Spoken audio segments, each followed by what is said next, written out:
Our next guest is Evan Barker. She is a former Democratic fundraiser, Democratic operative on the progressive side. She really kind of made waves last summer by denouncing the Kamala Harris ticket, supporting Donald Trump. She writes a fantastic Substack at evanbarker.substack.com. You'll find her on Fox News and in other media outlets. Evan, so good to see you again. Hey Lee, thanks for having me on. Thanks for thinking of me.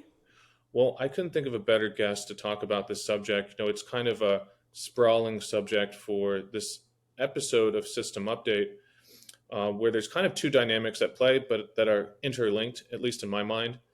And that is from the little we know about the suspected shooter of Charlie Kirk, Tyler Robinson. We don't know his full political ideology. We don't know everything about him yet. There's been a lot of misinformation and bad reporting initially, so I want to caveat that. But the little we do know seems to fit a pattern that this is a young man who, on the ammunition cartridges, he wrote little messages referencing meme culture, internet culture, kind of video game culture. We live in a period where there is a gigantic dislocation of young men.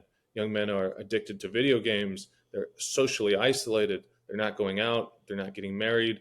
They are experiencing all kinds of self-harm in terms of drugs and alcohol. And on the flip side of that, and maybe interlinked, at least from my perspective, is that Charlie Kirk, for whatever you want to say about him and his politics, he did have a positive message towards young men that really contrasted with the way the Democrats talk about men. He offered empathy and a positive message of pull yourself up from the bootstraps, get out and socialize, get out and run for office or get involved in politics, get married, go to church, be a good person and be a contributing member of your society and your community.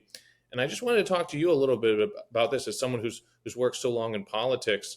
What's your perspective on the state of young men? Oh my gosh, yeah, that is such a sprawling topic indeed. There's quite a few things that initially come to mind. I think when we're talking about young men today, there's a lot of stats that we can draw on just immediately. I think now, for the first time ever, men are much less likely to go to college than women are. Only about 40% of all college age men are actually going to college, whereas like 60% of incoming freshman classes are actually female. So that's one stat to look at. I think I've even seen studies that show that in classrooms, and this is something that, as the mother of a boy, I have a toddler, teachers are more likely to actually discipline young boys for the same behavior as female students in classrooms. And I feel like that's something that I've even noticed just watching my son and like his interactions with other girls, his age now. It's just like there is more this sort of like tendency to sort of call out and penalize sort of like just natural boy behavior that we even see is like, in a very young age. But I also think, there's this economic element as well that, young people today feel like home ownership is out of reach. They feel like education is out of reach.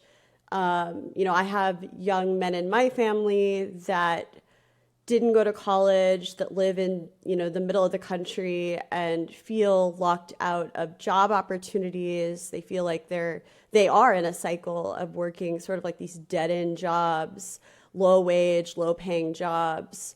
And, they couldn't hack it in college. And so what opportunities are available to them are very few and far between. And so I think that has some impact. At the same time, if it were just economic, I think we'd see females also feeling disaffected at a level similar to men. And don't think that I don't think they're comparable right now. And so I think part of it is also cultural. And I think that, just as somebody that worked in Democratic politics for a long time, I saw, you know, the culture towards men, especially young men, become increasingly hostile, increasingly antagonistic. There was a point in time when I was working in progressive politics where I feel like I couldn't go into a Zoom meeting or onto a call with other operatives where there wasn't some like denunciation of, or sorry, not there wasn't some denouncement of white men, especially. And so I think it's sort of like a confluence of social isolation, as you said, economic factors, and it's cultural. And I think that has crept into our politics. And Charlie Kirk was an antidote to that. The day that he died, my brother called me, and he's got two young boys. One is a freshman in high school, and the other one is in middle school. And he was just like, I don't know how I'm going to explain this to my sons. Like, they absolutely adored him. He was a positive role model. That's the first thing my brother said. Like, that's the very first thing he said. He encouraged them to like get married, follow traditional values. Even if you don't agree with traditional values, like there's something positive about that. And so, yeah, I feel like that is especially a gut punch to people right now, is sort of like processing all of this and what does it mean? For a party, the Democratic Party, that has been grounded in material conditions, a party that was rooted in the 20th century in labor unions and the working class and growing the middle class, it just seems like there's this bitter irony or contrast right now that, as you mentioned, that young men aren't doing well materially. They're dropping out. A lot of them are having difficulty finding jobs, even if they do go to college. And yet, progressives and the party don't seem to see their pain. There's just kind of a reflexive view that, especially for young white men, but for men in general, Yeah. that they're part of some type of oppressor class, or because of some kind of historical gender norm, that there's no space for empathy for young men. How do you think that this dynamic has changed? I mean, this is something that's been talked about a lot in the media over the last few years, but is the Democratic Party or are progressive groups seeing the light that there is a crisis among young men, that they need to change their ways? No.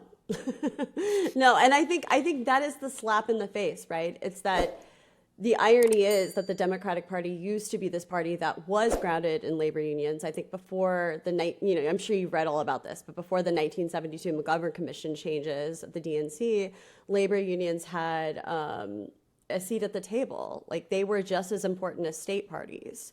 And I think that obviously influenced a lot of the policy decisions back then. And as time has gone on, we've seen this like inverse thing happen where college educated people have become increasingly Democrat and working class people have become increasingly Republican. And I think, the slap in the face is that they are, young men are being told by the modern Democratic Party culture. I'm not going to say that it's necessarily like people like Joe Biden going out and explicitly saying this, right? Or Barack Obama explicitly saying this, but there is like a subtext to what they're saying, that yes, you have become disaffected in society, you can't afford a home, you can't get ahead.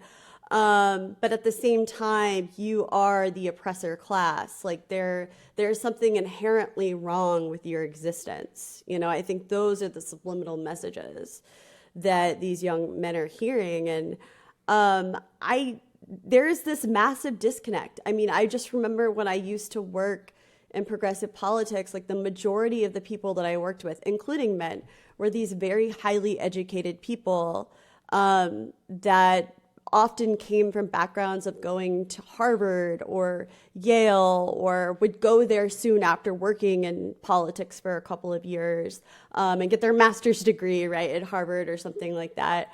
And they just could not understand the reality of people like my cousin in Missouri who, went to community college for one semester on some sort of like rural program for, young people in Missouri that need help with affording college. And I think he went and it was completely paid for.